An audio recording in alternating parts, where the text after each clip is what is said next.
fucking back. We have a great episode today. We are joined by Bailey Boyd, who is amazing. She's an activist, she's a lobbyist, and she's a policy consultant. She does so much work for healthcare, for abortion rights. It runs the gambit what she does and what she can do. And she's so smart and she's very inspiring. Yeah. She's incredibly informed and intelligent and also incredibly relatable and hilarious at the same time. It's this magical line that she's walking. Yeah, we've been on Zoom with her for fucking almost 4 hours now. Really 3.5 hours. Yeah. After we got off, we've just been talking with her all night. So enjoy, guys. We would like to share, this conversation with you guys. Don't worry, it's not a 3-hour episode. No. Not it. But enjoy. Bailey, thank you so much for being here today. You're a goddess. For everyone listening and watching, we've been having a blast just catching up and chatting. So we're giggly right now. Just enjoy that. And by a blast, we mean technical issues and Grubhub deliveries interrupting us. And it's just been a 40 minutes, I guess. But Bailey, thank you so much for being here. Yes, well, thank you guys for having me. Oh my gosh, has it been 40 minutes? That's all right. I'm happy to realize that. No, that's not even real. We're having a great time and we have not even started. This is perfect. Oh my God. Well, we're going to get into it because we have so much to talk about. Bailey leads a very amazing life that I worship. Yes. But first, let's start with your SOS moment. If you want to tell us in a sentence or two, your little SOS moment. Oh God, it's really hard to break it down into 2 sentences, but I'm going to try. Yeah. No, you can expand. Yeah. No, I mean, essentially, back in 2017, beginning of the year, it was January 19th, 2017. I was in DC for the Women's March, which had not commenced yet. And I was having already a very hard time because nobody liberal was there. It was just MAGA hats everywhere, and God. I was feeling very traumatized. Yeah. And seeing people in MAGA hats take selfies with Woolworth's counter, being like, "We cured racism, yay!" And I was like, "I'm in an episode of Black Mirror. This is the worst ever." I remember leaving the museum feeling that way, going to meet up with my friend Gabby, who I only kind of knew at that time, and I get this phone call from one of my best friend's dads. And background is that I am friends with two of these two sisters, and we had been very, very close. And I get this phone call while I'm in DC having this experience with, Trump's inauguration and all of that, when I'd worked so hard to have him not elected. Right. And I get this phone call that's like, "Kayla's dead. She's dead." I was just, it's her dad. And I was like, what is going on? I'm stopped on the street and I'm like, what the fuck are you talking about? She's dead. What happened? And she was I think she was 31 when she died. And, he just was crying and he was like, "You have to be Johanna's sister now. Her sister is dead. I don't know what to do." Oh my God. And I'm just I don't have any of my support group around me. And I'm I don't know. And I'm am I supposed to leave? What am I supposed to do? And we get off the phone. I had found out, I ended up finding out later that she got meningitis and died within 24 hours. It was a freak thing. And I was in DC. It was awful. I spent the rest of the trip in this daze, and we were filming a documentary for I don't even know the next day about abortion, but I'm on camera somewhere and I didn't sleep the entire night before. Oh my God. I was crying, and they're filming me watching Donald Trump be inaugurated. I'm hyper aware that there are cameras everywhere. I'm going to be a meme if that ever comes out. They're going to be look at this liberal white bitch who's crying these snowflake tears. That's what's gonna happen, and I hope it never comes out, because they followed us the entire day, and it was just this really surreal thing to be because the whole day it's oh my God, my friend is dead. Oh, there's Cher walking by. What's happening? And it's just this really, it was all so unreal. And I feel what the moment really was the next 4 a.m. that morning, I am on a bus to New York. And the DC trip is officially over, right? And I'm going to see my friend Eddie in New York. And I get on this bus. It's like 4 a.m. We're driving through Pennsylvania. And I'm just looking out the window and I'm like, what the fuck do I do now? Like, what? My life is never going to be the same after this. And, you know, I had moved to Seattle and Kayla lived in Seattle, but I was working so much that I never hung out with her when I moved here. Yeah. Oh, wow. Like, I never one time since I lived in Seattle, I'd lived here like a whole year. And like, while I was here, we had never hung out. We had talked all the time, but I was just always like too busy fighting the good fight that I didn't even make time to see one of my best friends. And I feel like it's always in your mind where you're like, we're young. It's going to be fine. Like, they're going to be there forever. But like, that wasn't the case. And it made me reevaluate everything. I mean, because like, it was just this moment of like, I can't continue to give this much of myself to this movement because soon there's not going to be any of me left. Yeah. Okay. Oh my gosh. So sorry, that was kind of long. No. That's the kind of thing that, I mean, that's the point of our podcast. It's like, these are the moments that really shake up your life in a big way in all the realms of it. Like, that was, you lose a friend and it makes you reevaluate how you live your entire life. And I mean, that's, can't really summarize that as much as we're like, give us a little breakdown of your SOS moment. But it's like, that's huge. That gave me full body chills because we're just not guaranteed anything at all. And so it's like this fine line between, like you said, you're out there fighting the good fight, spending your life doing what you really are passionate about and care about. And then we have to balance that with all the people in our lives. Yes. Okay. Well, which was a hard lesson to learn. Yeah. So. Yeah. Well, I have a lot of questions about that, but we'll get into that a little later. But first, I want to know how you basically started into, like, you know, politics and policy advocacy, because I know you're just such a passionate person, and that's why, like, I love you. Very inspiring. I love you too. So yeah, like, how did that fall into your lap, basically? Well, it's weird because depending where I am, I start with different stories because, you know, like with field organizing, we don't want to be like, you know, they tell you to like come up with a story of how you got started. And I'll usually be like, oh, well, I was in theater and my congressman always came to my shows, which is true. But also, like, I was sexually assaulted and, like, that was the whole thing. So, you know, like, that was, like, a moment for sure. I mean, I think that you guys know I can't, like, definitively put my finger on any moments that, like, put me where I am today. It's, like, a combination of failures and successes. Yeah. But I think that basically what happened is I was in this weird theater cult growing. I like basically grew up in this weird theater cult. I don't know how else to describe it. If anyone has ever done like summer stock, it was like that all the time. So growing up in that, we lived in like Olympia, Washington, which is the capital in Washington state. And yeah, our congressperson came to like all of our shows. I didn't know that was weird until much later. I just was like, oh yeah, politicians are always around and that's fine. And they know my name. Yeah. I can remember when I was very little from being involved with this company that I would like door knock for things because they cared about it. So like domestic partnership, I was door knocking for that. I didn't really understand what was going on, but I was just like, gay people are awesome. Yes. And like knocking on doors.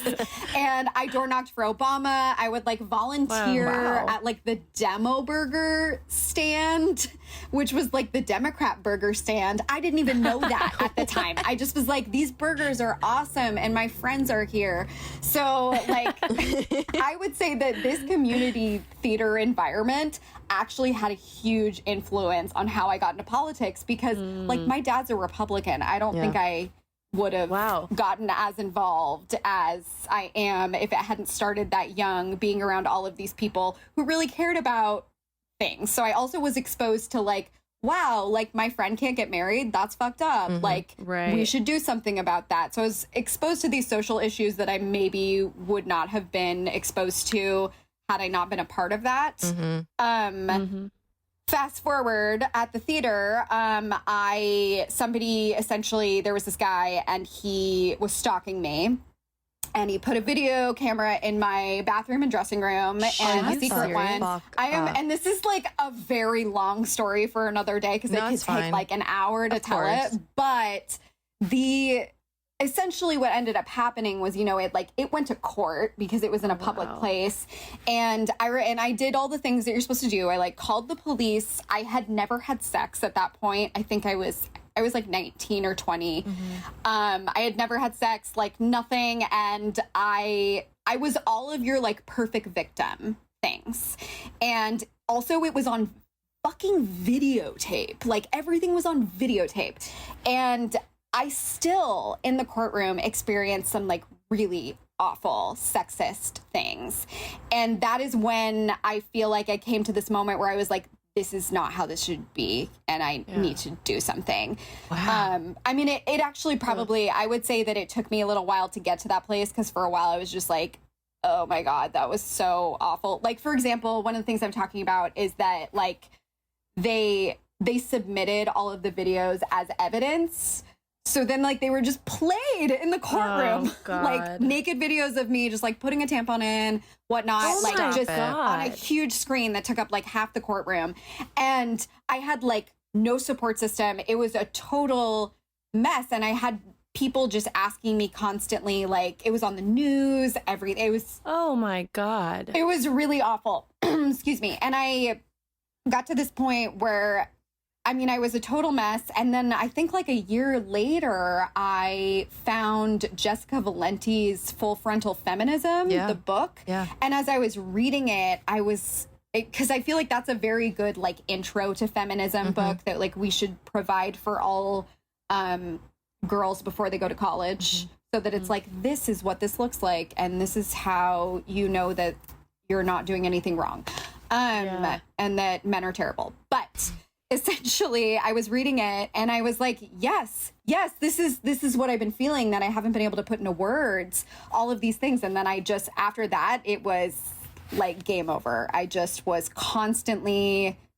only wanted to work for nonprofits. I only wanted to be doing activism as my job, no matter how poor or how many hours it took. It just became this thing that was very, very important to me. Wow. There's a lot of strength in the fact that, and I know a lot of people do this once they have experienced trauma. It's like the reason why a lot of us are passionate about the things we're passionate about in general. But I feel like it takes an exceptional amount of strength to, after you go through something that traumatizing, to focus your life around it. I know it's not around that instance that happened to you, but the whole issue, just feminism in general, and then like toxic masculinity and the patriarchy and just asshole men, like you're just working to dismantle this system that really let you down, which I can only imagine there are so many times where it's extremely triggering. But to face that every day and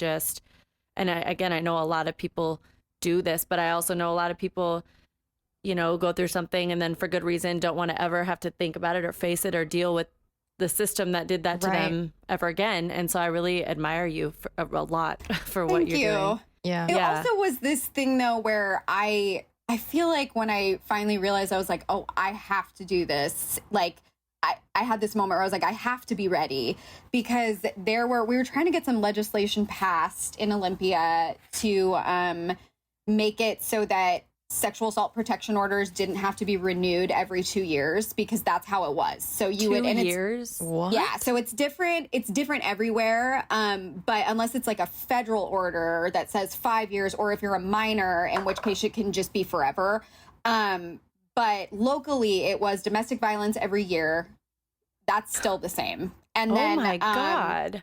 Yeah, and they can contest it. Like they can come in and argue back. And with sexual assault, it's every 2 years. And we do find that a lot of times, like judges would be like, oh, well, like he hasn't done anything in that time. And it's been like, yeah, because I have a protection order. Yeah, like, and it's obviously. been 1 year. Yeah. That's like when the pandemic Right. started. Yeah. Like that's So I basically like ran into the situation where they were having someone testify for the legislature, and she was in high school and she was having to go to school with her rapist. And they were like, oh, you know, like we're going to use her because her story is really compelling and like it's going to really resonate with these lawmakers, which is true. It's hard for them to look at a teenager and be like, oh, no, we're not going to do this. But at the same time, it felt really gross to me because like her name started with a Z. And I was like, and it said what high school she went to. And I was like, they can figure out who it come is. on. Like, and I just kept thinking, I was like, is she really ready, like, to stand up and tell this story to all of these, like, white dudes? And I was like, I have public speaking appearance. Maybe I didn't get, like, raped as bad, but, or whatever. But, you know, like, traumatize me. Do not traumatize this child. Like, that seems so unfair. And I know that it's for the greater good, but also it just became this thing where it was like, just use my voice. Yeah. Like, we have to have people who are able to do it so that we don't have other people who are being taken advantage of. right.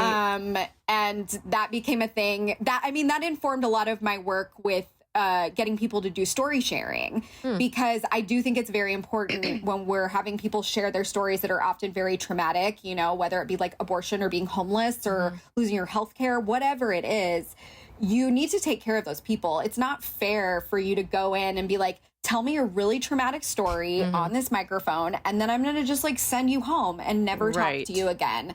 That's very fucked up, and we should not do that. Anyone in advocacy should be checking up on those people, making sure they feel comfortable and seeing where their progress is. You know what I mean? I just, we don't need to traumatize these people any more than they already are. Right. Wow. And I know was this around the same time with that advocacy that you were like canvassing for NARAL and for NARAL Pro-Choice, which is a great nonprofit. I know you did a lot of that because that's when I first started talking to you. You were working for there, and I was just like, I loved hearing stories. But I wonder if you had any like unique experiences working there. And I know you worked for a campaign as well. I know that's a lot, but I also wonder, so many things. I know. I also wondered too, like, with those experiences, how it differed when you were canvassing and like working there, like, and during the 2016 election, like how basically, that was rough Like how the election time. affected the work that you did. It did. It really did. I mean, to what you were saying earlier, where, you know, you guys were talking, I think it was before we were recording, but we were talking about how much emotional labor you basically have to do sometimes in these jobs, where you can become very cynical because it's really hard. Like, the amount of apathy that you see every day is what is hard. It's not necessarily because, you know, you go into these jobs thinking about how you are going to see, you're probably going to prepare yourself to see some sort of hardships and to talk about them. But what you don't prepare yourself for is for people to just not give a shit. And that is the very difficult thing to deal with more than anything. And that's where the cynicism comes in for humanity in general. Yeah. Yeah, because it's never, you know, like I worked with NARAL, and I worked during 2016, the 2016 election when I first moved to Seattle. I helped them restart their canvass for Washington State. And that was amazing. I was very determined to make my canvas culture different than other canvas cultures, because a lot of times, you know, you get somebody that comes to your door, they are a churn and burn sort of thing, and they are their job is really hard, and they're basically a number. Like, they're like, okay, make $300 a day doing this, or like you're out. And it is so difficult to create an environment that is uplifting, but also you go door to door every day talking about abortion, and also you have to fundraise. Like, it is. I know. Oh God. It is difficult, but it is doable. And how you do that is you do really stupid shit, right? Like you do icebreakers every day. You check in with your team. You take breaks. Like you have to build that in. And you... Wow, that's huge that you realize that before and actually prioritize that. Because the only times I've heard people out of their experience say that that's necessary is because they learned the hard way and didn't take breaks, because I feel like it's easy to get caught up in like, I can't take breaks because all these other people aren't taking breaks and this is so important. But obviously in the long run, you're able to give less of yourself if you don't. And I think the reason that I'm able to do stuff like that is because since I was like, you know, an out of work actor all the time, before I decided that I was going to do advocacy as my job, I worked retail, I worked at restaurants, and nothing can prepare you for life like that can. Like, and I see so many people who are very unprepared for a lot of difficult things, or they don't handle like change very well. They're not able to pivot really fast. And I'm like, oh, in the service industry, like you have to do that shit every day. Absolutely. And you're also treated like crap while you're doing it all day. And you make no money. So and smile. I feel, and you have to do it with a smile on your face. And so I feel like just being very aware of that, and also being very aware of the managers that I did like versus the managers that I didn't like. And the managers that I always liked always led by example. They always did. They were always the people that were doing the shitty work with you. And those are the ones that I liked. And I was like, okay, I have to do the shitty work too. That's how I will be a good boss. Yeah. Wow. So you brought that in. I memean, seriously, right? Like that's...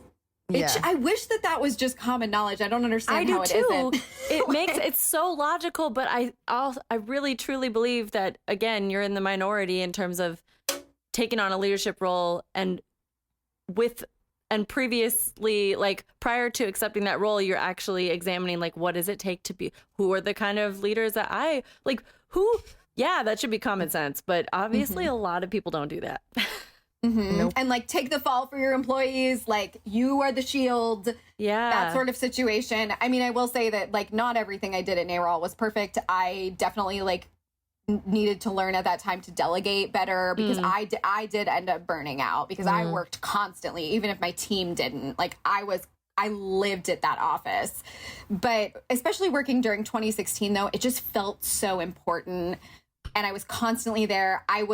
There were a lot of times where I would have these like magical experiences where I'd knock on people's doors and it would be like a woman with kittens and she'd be like, come in, Hillary's on the TV. And I'd be like, yes, thank you. And we'd like sit and like watch, and it was wonderful. But then, you know, there were also times where people would like try to stick their dog on me, or actually, yes, or like spray you with a hose, or like be nice to canvassers. That is my like biggest thing. Like they are doing a very hard job.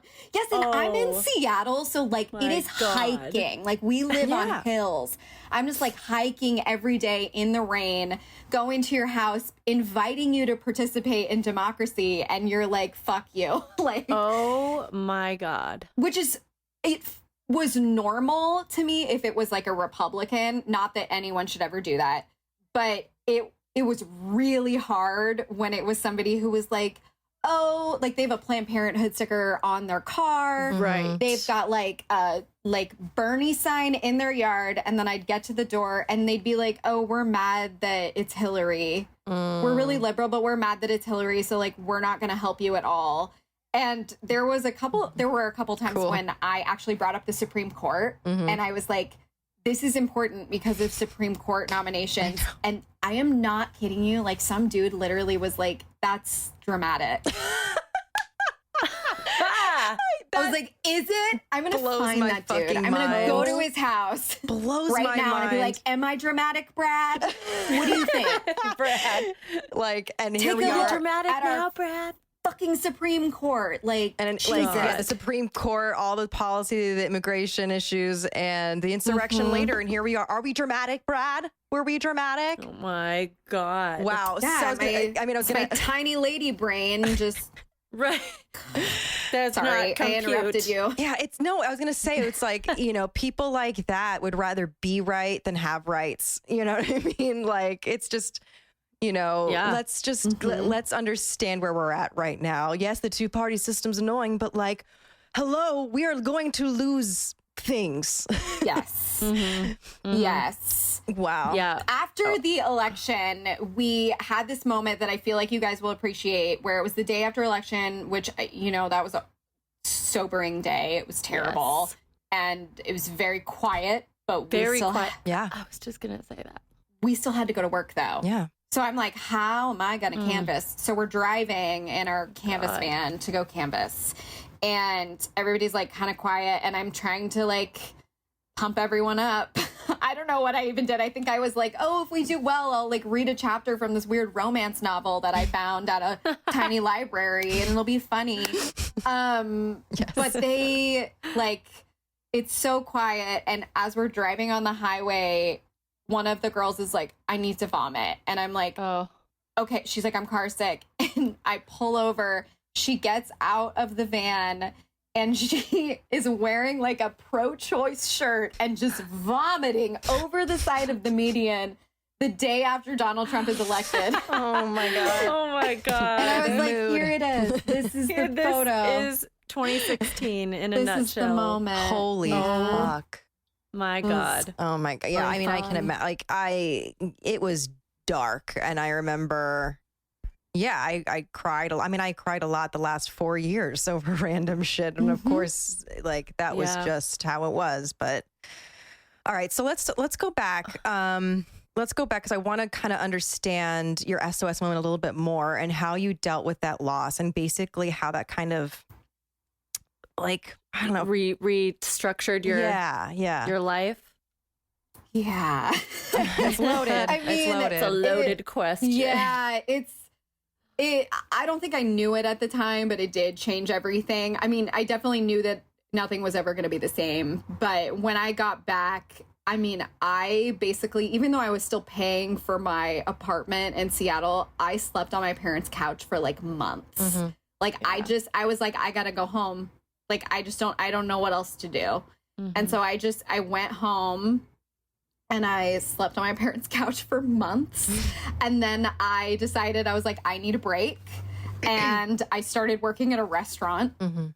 And it was definitely that, like, I don't know, this is going to sound really stupid, but it's basically like, I do feel like, and maybe this is a theatery person thing to say, but I walked into the restaurant that I was like applying for because I found it on Craigslist or something. And I walked in and I was like, I'm supposed to be here. This is right. This is what I'm supposed to do. And when I finally ended up leaving that restaurant and going back to politics, I didn't feel that way anymore. I was like, I don't want to be here anymore. This is not my place. This is not where I'm supposed to be.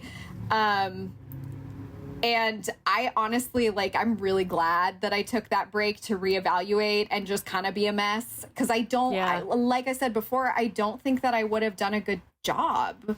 That's the thing. Like, you can bury things and ignore them. And maybe for a really long time, like people do it for decades and decades. But at the end of the day, it's going to show up somewhere because you are internally going to have to process it. And like you said, if you would have just soldiered on, it's like you wouldn't have been able to affect the change you want or take care of yourself in the long run. Probably it's just like I think you describing how you even like intuitively listen to your gut, and it doesn't sound stupid because you're talking to women, and like I think that women are very obviously all people have intuition, but I know that women are instinctively more connected to it and their gut feeling like that. And I think that, and society encourages us to listen to it more, I think. And so it's just like, makes perfect sense. I love that you actually went with that and didn't dismiss it, even in your own head as it was happening.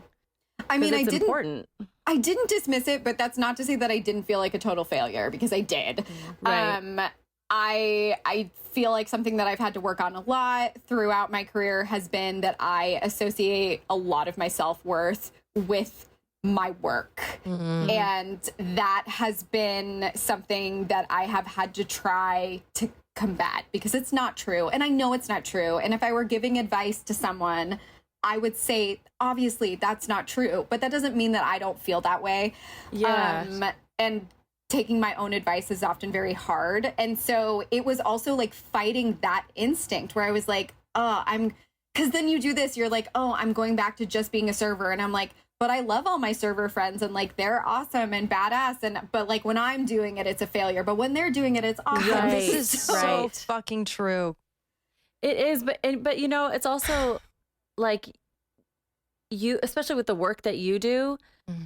I know that nobody is their work and just one thing, and none of us are. But when you do work that is so close to your like moral code and your core of your belief system, it is more of who you are than someone who's like selling toasters. So for you to be like, you know, it's not all that you are and it's not who you are, but I also really understand the weight of the importance of that identity when it is something that is like you're that passionate about to the core of your being. It is, there is a difference, like, you know, and there is, Alyssa and I obviously were both servers for like our whole lives. And so that's a whole nother thing too, where I'm like, I don't judge I've met my best friends doing this. And yet, but you know, you don't go into that job and get fulfillment from that job. What you get fulfillment from is the relationships you build and,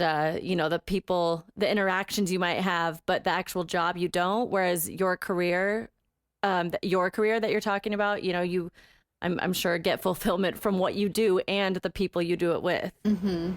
So it's like, to be fair to you, like it is, Thank you. I understand that. Like, Wow. it is a big part of who you are. It was time though to walk away because, you know, like something that I left out of the SOS moment is that like I didn't initially walk away. Like my grandpa died like a month before. Oh my God. I just kept going and I was like, no, I have to, this is really traumatizing, but like I got to keep working. And then like once Kayla died, I was like, well, fuck this. Like I I cannot do this. I like my mind is not working as well as it normally would because I'm just so traumatized by all of this. I mean, not even to mention the fact that like we all were feeling trauma from the fact that Donald Trump became the president. So that was, you know, traumatizing all on its own. Yeah, that was terrible. But eventually what happened was I, you know, got sick of going out every night and talking about nothing with people who didn't really care about what I had to say. I mean, they were really fun and we had a great time together, but I did get to a point where I was like, I feel like I'm about ready to go back. I started like volunteering a little bit. And then my friend got into a bad situation and where she was working for a local county party, and turns out, you guys, did you guys know that gay men can be really sexist? Because it's really terrible once you find that out as a human, because you're like, wait, what? I thought you were my ally. This is terrible. Yeah. But that happened. I mean, like some really bad things happened, and I helped band together to take this man out of office, and I testified against him. Wow. And I helped run the I got a phone call in the middle of my shift and I got in trouble. Like, no joke, but I like didn't care. I was like, I need to take this. And like went outside, and it was my friend, and she was like, I don't know what to do. She's telling me the whole story, and I'm like, hold on. And I called a reporter and was like, this just ran in the Seattle Times. We need a piece to run against it. Like, we need her story. Can you do it? Because he like ran a story in the Seattle Times. Like when we first talked to her, because we're women, the way that we approached it was we're like at her apartment at night and she's crying. And I'm like, okay, so let's be realistic. Like, this is going to be a huge emotion. It's going to be like emotionally terrible if you try to go against him because he has a lot of power. So like, do you want to do that? Like, do you have to, you know, you have to Right. know what you're getting into. I'm not going to put you through something if you don't know what you're getting into. And she literally was like, no, I don't want to do it. I'm going to go to grad school. It'll come out eventually. Yeah. And then he leaked it to the press. Wow. Because he was like that confident. And Wow. he just totally smeared her.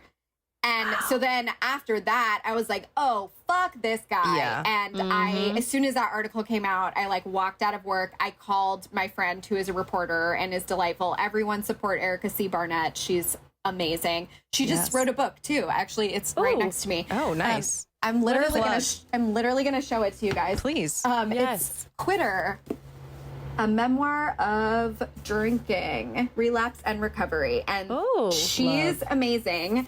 Wow. That's awesome. She's worked for The Stranger, and I think that this was listed on one of like as a top book. Don't quote me for sure, but it was like Bitch or Bustle, one of the two. Oh, wow.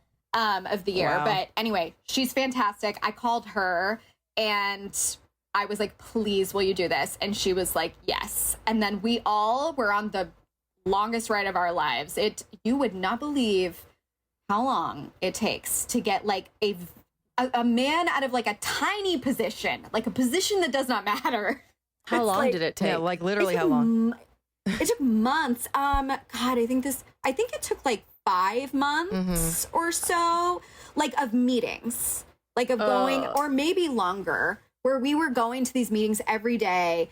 And, you know, we have to follow at these meetings Robert's Rules of Order, which are terrible, and also next to me. But one of the things about Robert's Rules of Order is that if you are not, only certain people at meetings can have voice. So only certain people can talk. So the thing is, like, we would go to these meetings and we didn't have anyone at first who had voice, who could talk. Oh, God. So people would be getting up and just talking about her. And she was not able to get up and like talk and defend herself or say her side of anything. What? Because because these people are obsessed with due process and procedure.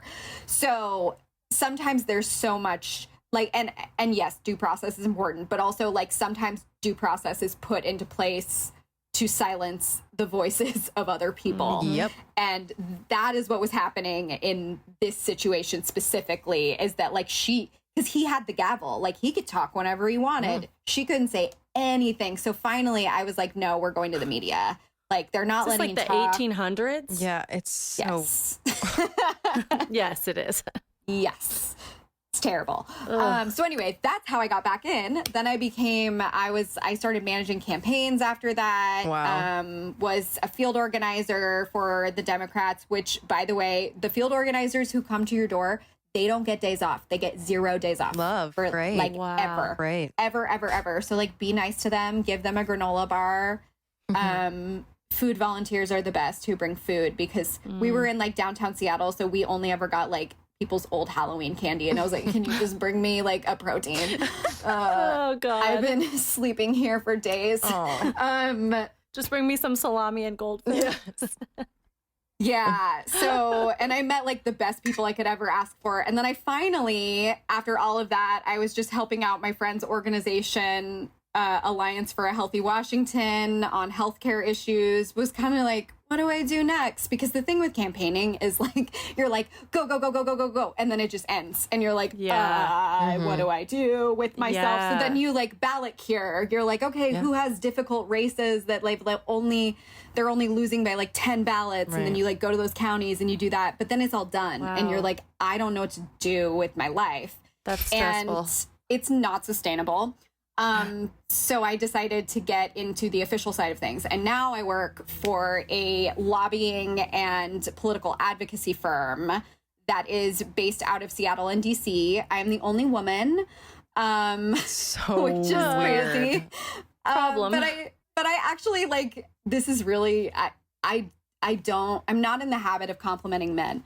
But I really love all of my coworkers. They're really great to work with. And they listen. They're fantastic. So like if something does happen where, because I mean, of course this has happened where somebody is like, oh, you're secretary. And I'm like, I am not the fucking secretary. And I will say, I'll be like, that person called me a secretary and like, I feel really annoyed about it. And they will be like, oh, that's fucked up. And then they'll like correct the record. Good, like, good. They're allies. Oh, they're really good about it. Good. So I do appreciate all of them. That's really good. Yeah. And they have been delightful to work for because they are very attentive to those needs. Do you like this shift working for healthcare policies, now versus the other ones you were working on? Like, is it like a clear difference now? Like how, like, do you feel more fulfilled, if that's a good word for it?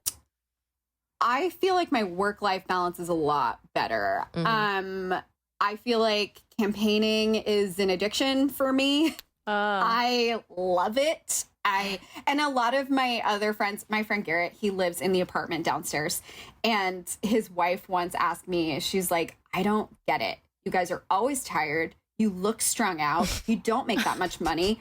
What is going on? Why do you continue to do this? Strung out. Yeah. Like, oh no, there's some, like, we look terrible in a lot of photos. It's like 4 a.m. and we're like at the office and I'm like, oh my God, Pramilla's going to be here in the morning. Like, it's terrible. But they, she's asked, like, why are you doing this? And I'm like, you just like get addicted to the rush. You're like, yes, it's campaign season. It's GOTV. I can't wait. This is amazing. Yeah. Because you are like in a position where you see, I mean, not an immediate satisfaction kind of thing, but you see the reality of the fact that we can affect change. I wonder if that's part of the, obviously not that it's just, oh, I can do this and it's done and you don't always get your way and you work so hard and then your heart's broken. But the fact that you actually understand that you can involve yourself, your body and your mind in the process, is that the addiction? I think that that's definitely a part of it. I still get to do that, what I'm doing now.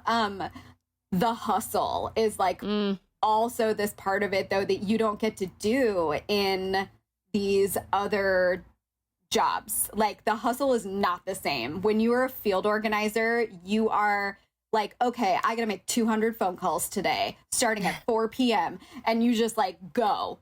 And people are rude to you, and sometimes they're not. I mean, there's also, for every rude person, there's like an amazing, glorious person. And I think everybody should be a field organizer at some point, because you will meet the best people you will ever meet, and it's also the hardest work you will ever do. I phone banked for Joe, right, like the weekend in Pennsylvania before, or I phoned to Pennsylvania.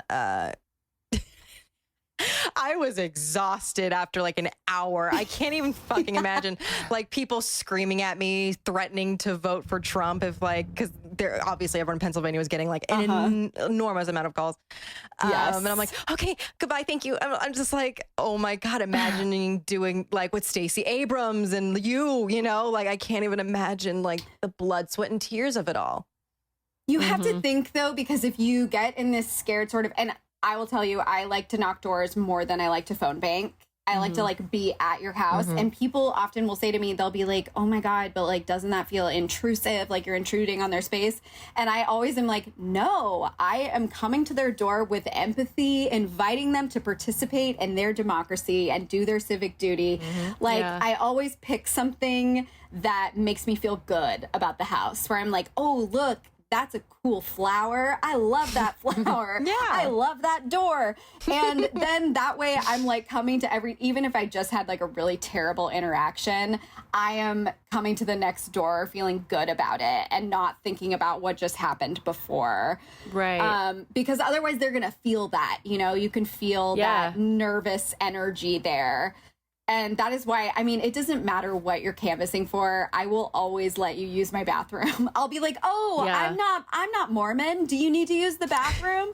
I have no interest in this. But like, are you hungry? Yeah. I'm very, very nice to canvassers. I am the best person to canvass. I love them. And if they give me like a good pitch, I will give them money. Because I'm like, yes, tell me your whole pitch. I'm interested. And they're like, save the bees. And I'm like, I like the bees. Yeah. That sounds cool. Like, here's a bunch of money. I'm like, have some money. Like, I don't give them a lot of money. I'm not a rich person, but whatever. But that's really cool. I don't really care about that. I love that so much and everything that you do. But well, basically, before we let you go, I really want to know, what advice you'd give to women that want to start in this field, basically. You guys, because I love that you wrote this down. I have notes because I was like, there are things that I need to remember for this. Give it to me. Yeah, I mean, like, I don't know if there's too much or if my handwriting's just really big, but either way. Lay it on us. We'll take it all. My advice for success for anybody who's like going to get into any sort of politics, I mean, first thing I would say right off the bat is that like you need a supportive group of women around you. Mm-hmm. Like, find those women. Those are your people. Yes. Like, because it can be so stressful, traumatizing. I mean, I don't want to be like, please don't do this.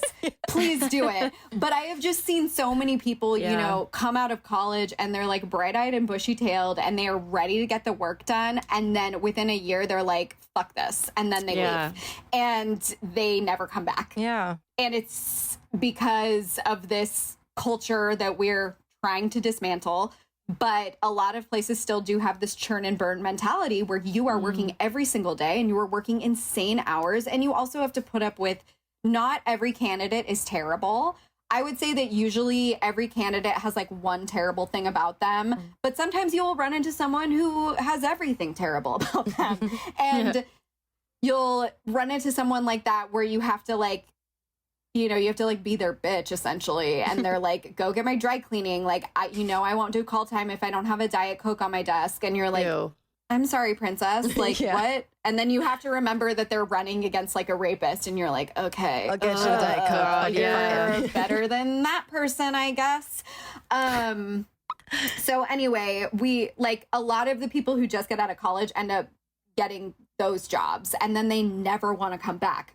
Obviously. Right. So I would just say, like, find a small group of supportive women who you can talk with, who you can always have like some sort of chat going that you're like, oh my God, I just had to deal with this, and make sure it's a safe space where none of that information is going to get out or screenshotted. Like, you really got to trust these people. But once you find them, like, you will know. And I've had a group of women that I talk with for like 3 years now. And we talk every day. We have a group and they all do different things. And I mean, like one of them, my friend Sophia, she is so cool, you guys. She's the first Black American woman to ever summit Mount Everest. What? I know. Why is she my friend? I don't get it. Oh my God. But she's in my group. And so she's always like, we Can go she back come and on the forth. podcast? Yeah. I mean, yes, but we go back and forth where we'll be like, oh my God, like, I don't remember how to make spaghetti or something like that. And then all of a sudden, like, and I just kind of forget about it. And then all of a sudden she'll be like, oh God, I have to do this commercial for North Face. And I'm like, what? I'm like, what is your life? So it's all of the women who do any sort of this work. Like, you need a support system of other women. And then I would say choose a couple issues that you're going to work on and you're going to be really good at. And you're going to be an expert because you cannot work on every single issue. Yeah, it's a good advice. You can't be an expert on everything or you're not going to do a good job. So for me, I do healthcare is very important to me. I do stuff with sexual assault and abortion generally. And that's not to say that I don't care about like hunger. That's not to say that I don't care about immigration. Those are all things that intersect with those issues. But I do have friends and colleagues who are experts in those issues and I can go to them. And then when they need to know something about like sexual assault, they can come to me. So I know enough, but I'm not going to spend all of my time trying to learn everything about every single issue or it's not going to be good. I won't be able to do it. Yeah. My notes. So, and I would say, like, we talked about, I've talked so much about burnout and we've talked about how you can be cynical. Yeah. Just like count your wins, even if they're really tiny. The fight will be there in the morning.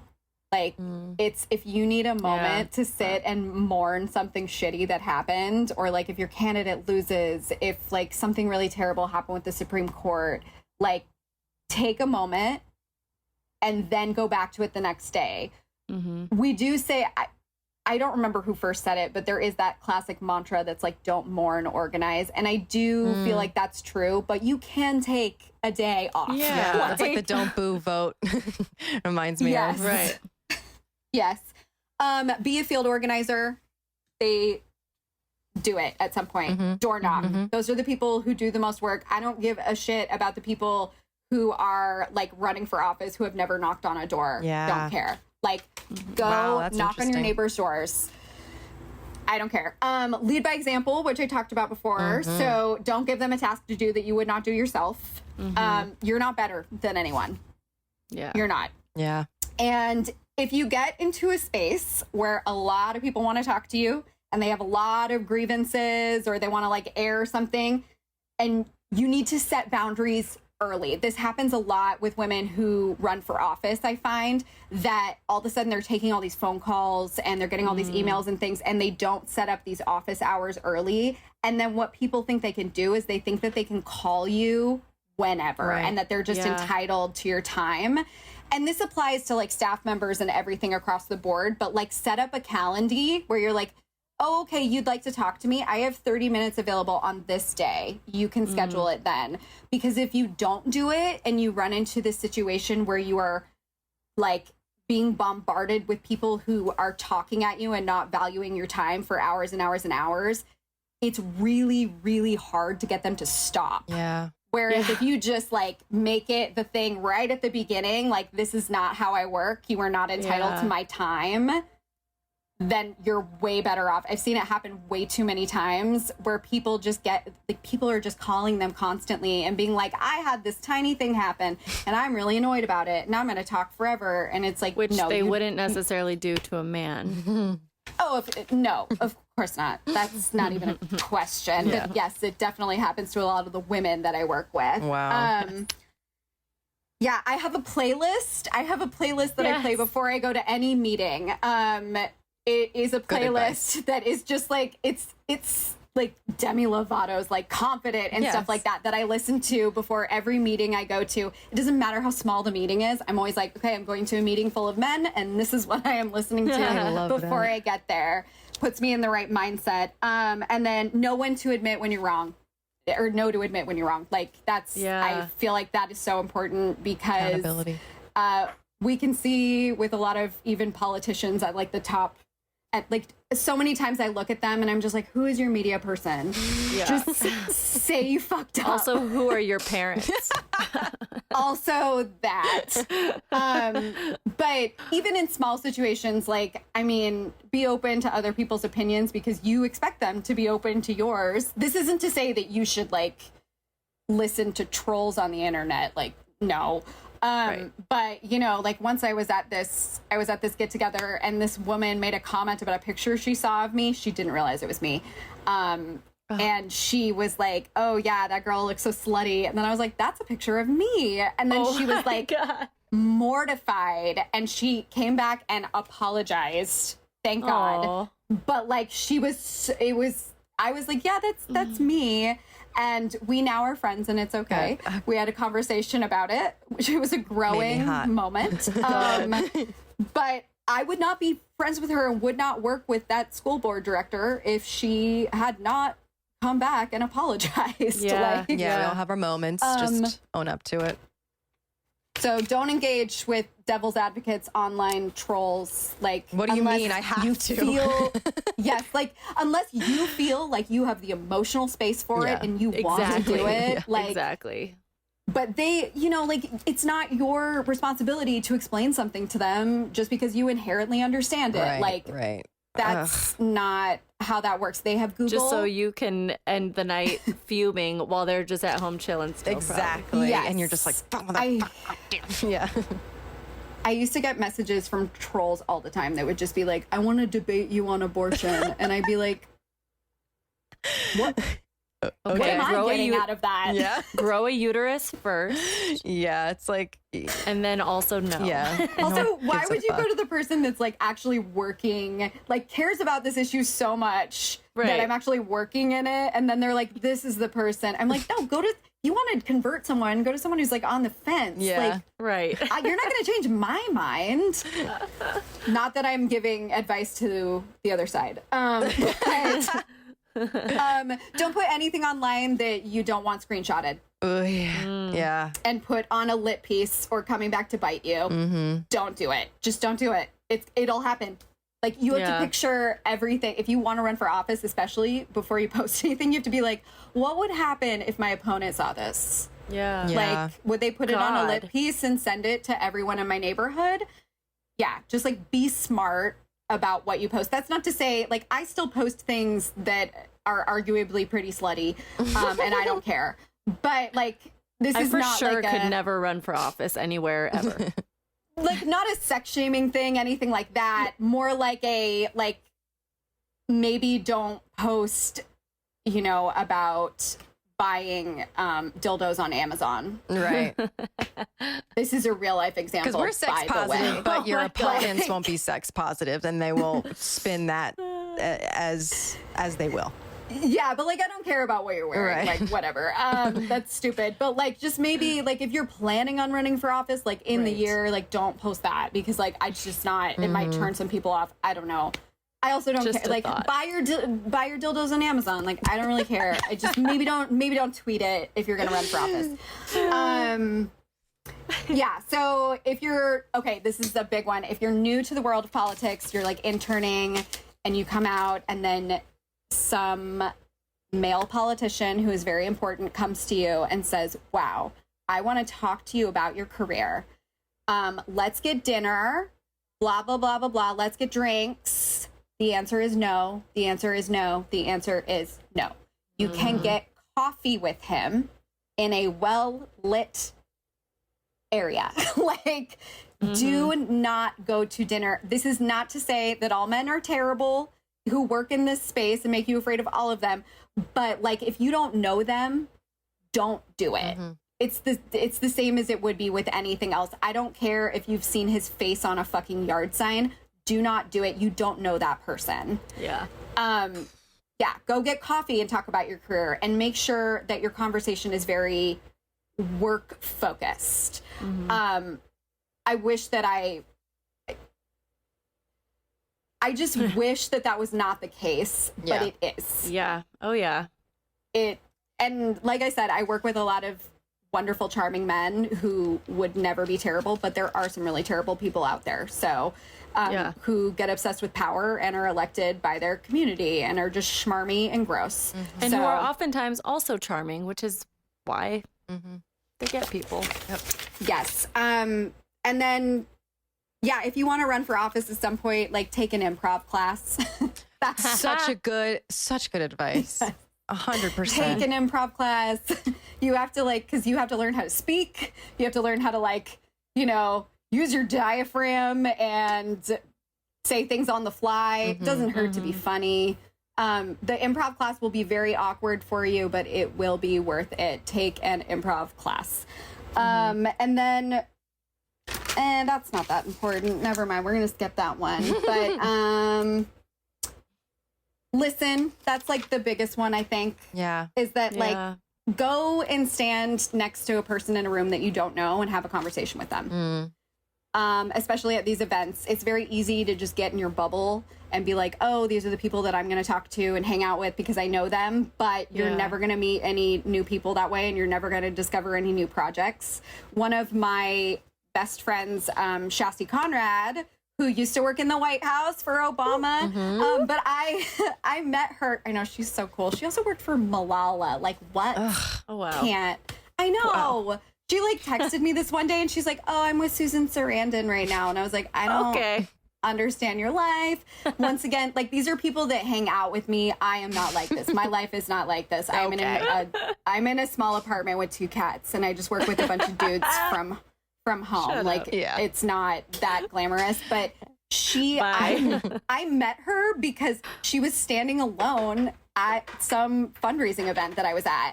And I just walked up and I was like, hey, like, what do you do? Wow. And then we hung out afterwards. We talked about like these projects that we had been working on and how we wanted to help more women run for office. And so we ended up becoming very good friends. And then she helped take the guy out of office, you know, the whole thing. Amazing. So Wow. it was, but that's how we met. I love that. That's amazing. I am so inspired by you. Oh, thank you. Sorry, there's thunder and lightning in Washington State right now. Oh, wow. Ooh. That was so shocking. I'm so No, sorry. not at all. Thank you for having me. Oh my God. It's a pleasure. I'm so excited for this to air. Like, you are amazing. I learned so much you. and I'm so inspired. Thank you so much, Bailey. Oh my God. I want to be her friend forever. I know, she's fucking amazing. Just so you guys know, follow her at Bailey B. Boyd. We'll link her on our Instagram and stuff, so you know where to find her. If you have questions for her, she's so down to answer them. We're gonna have her back because there's so many things like different policies that she's just really well versed on, and that we could definitely benefit from learning from. But we would like to promote Planned Parenthood for this episode, obviously. Planned Parenthood delivers vital, affordable, high-quality reproductive health care, sex education, safe, legal abortions, and information to millions of people worldwide. 2.4 million people per year are counting on Planned Parenthood.